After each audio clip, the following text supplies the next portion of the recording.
All right. So with masking, I'm just going to go ahead and create,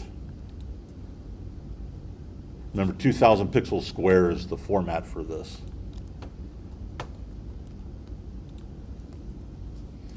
Masking is a pretty simple process where you take an object that's in your timeline, you use it as a mask for other objects.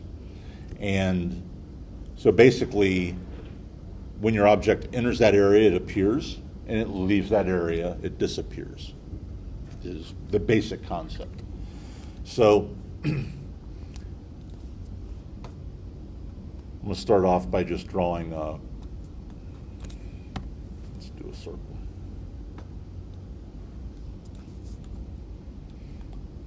By drawing a circle out. Doesn't really matter what color it is or anything else.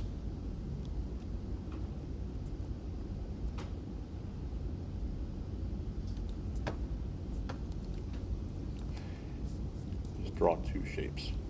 Do that, and I'll do a star.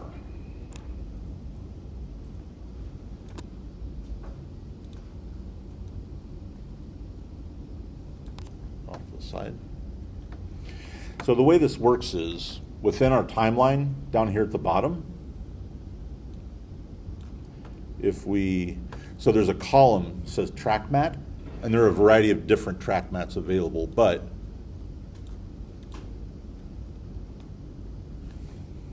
and I messed up my shape before I even started. Let me undo that. All right. If you've drawn shapes and you realize this, one thing I did wrong here was, I didn't really do it wrong, but it's not what I wanted. If I've got a shape selected and I draw another shape, it'll be added to the original shape I drew. So in order to have two shapes on the comp, I need to make sure I deselect my first one, and then I'll draw my second one. All right. So I've got these two shapes. I got my star, and the circle is going to be my mask. So I'm just going to name it so I know what they are. And the way setting a mask works, you go into this track mat column, and for this star, I'm going to define the circle mask as my mask. And my shape disappears because it's outside of that circle area. So if I select the star and I drag it across, it appears.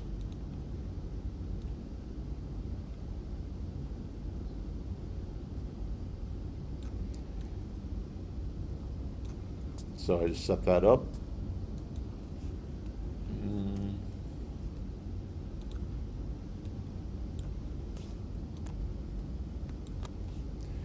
And anytime it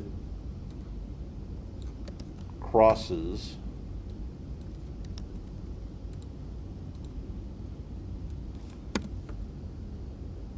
that mask, it'll appear and then disappear again.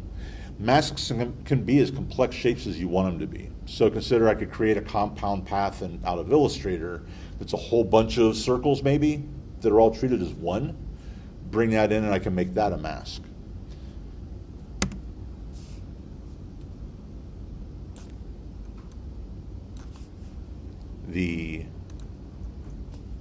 That's one way to use a mask. The masks themselves, because they're just objects, you can completely animate those as well. So if I've got, let's do a new one.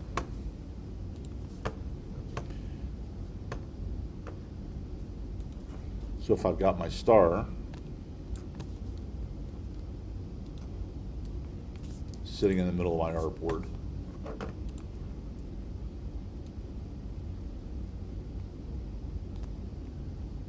I can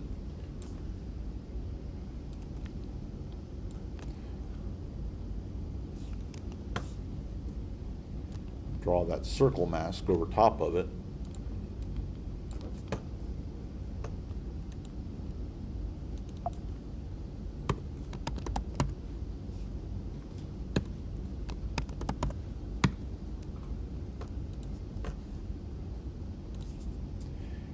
and I'll use that shape too, that circle as my mask in that case. So in this case, where I just animated my star before and I moved it through my mask, I can animate my mask. So go out here to a second.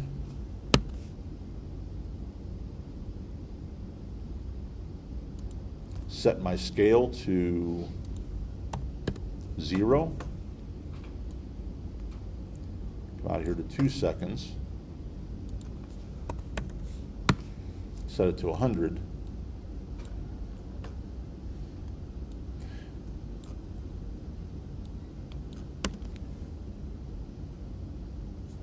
And now the shape's revealed by the animated mask. And you can be really as creative with those masks as you want to be. I mean, masking is a very frequent way of cutting one scene into another.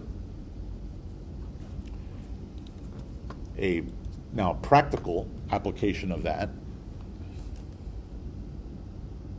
would be something along the lines of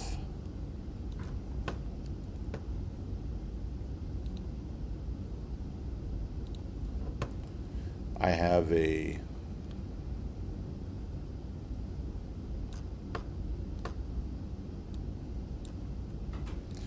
Illustrator file that I made. And if I open that up, it's just a giant eyeball.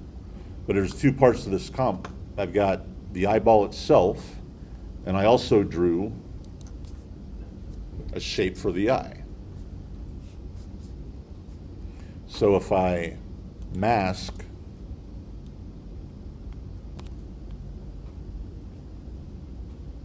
set my mask object as my masking object, get something like that. Sort of position my eyeball a little bit.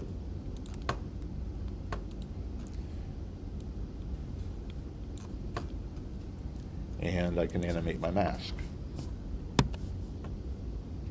So start with it open. And then close it.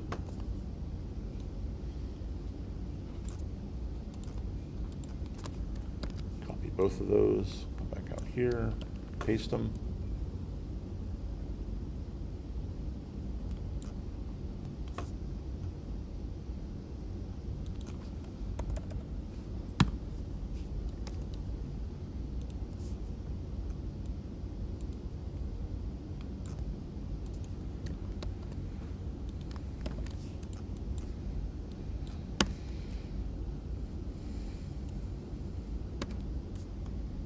Make it blink, although it's very slow. If I select all my keyframes, hold down my Option key, I can shorten that duration.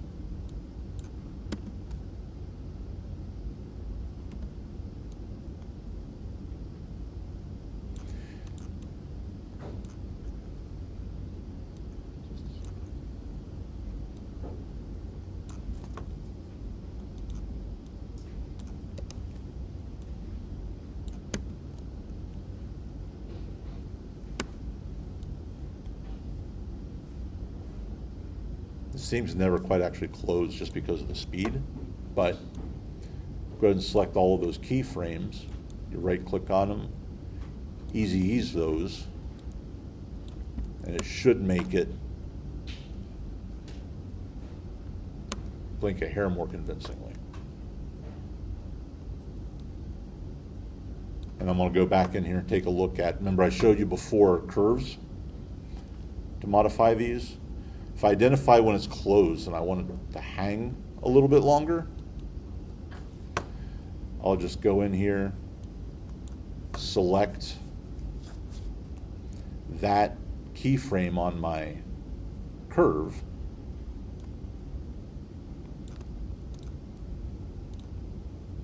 and I can stretch those out. These bottom ones are both the closed curve, so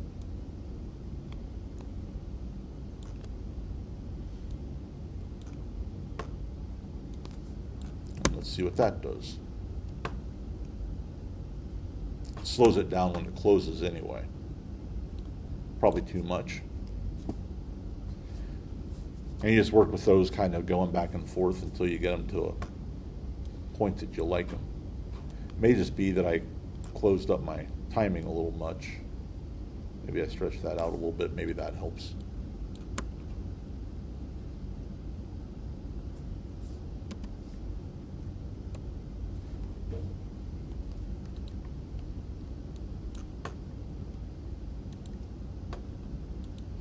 So you can do different masking things that way.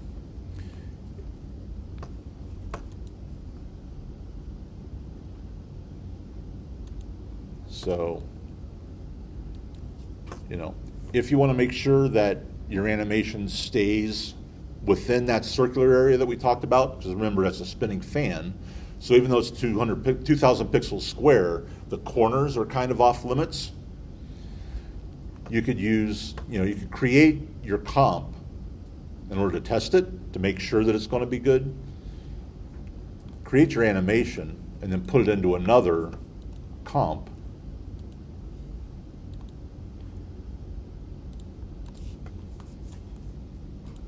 With just a large circle in it. Use that circle as a mask.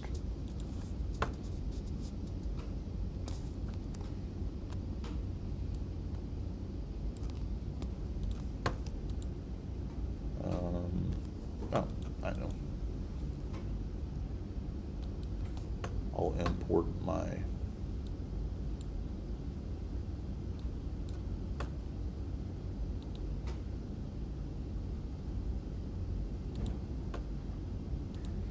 Halloween sprite from last week.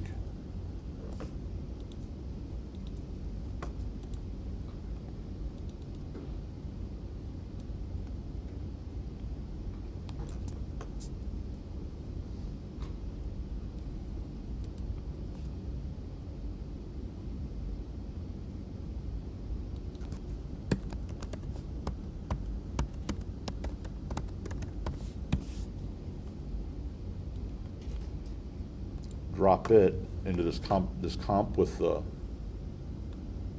circle or the ellipse.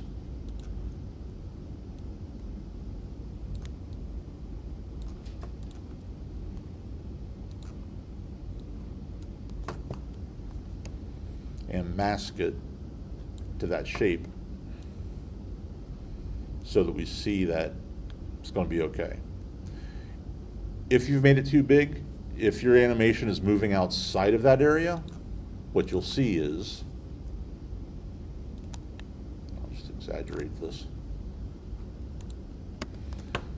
What you'll get is, my corners are getting cut off. So that'll give me an indication that I've gone outside of that area.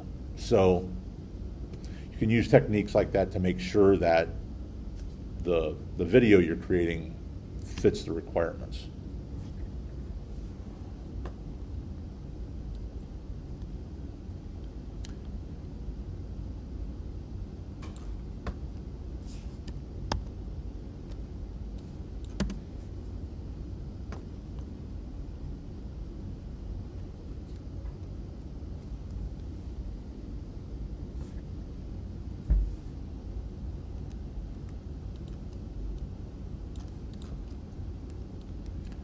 Want to fix that. All right. Take the time to do some, if you've got an idea for how you want things to move, do motion tests, sketch it out, take the time to do all that prep work. Remember, the work you do for this assignment is going to be on a public stage downstairs where everybody will see it. So 10 seconds isn't a lot, but put a maximum amount of effort into it. It'll make the difference, when it's displayed. I'll also talk to Joel about if you ever want to test your animations before the date.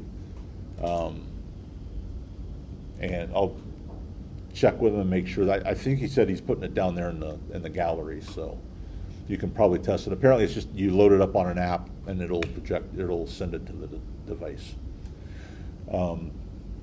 The other thing I'm not sure I need to ask him about is whether sound, audio, plays into this or not. I don't know if he's going to use audio for it, so I'll ask him about that as well. Thought of that this morning, so. All right. Any questions? Yeah.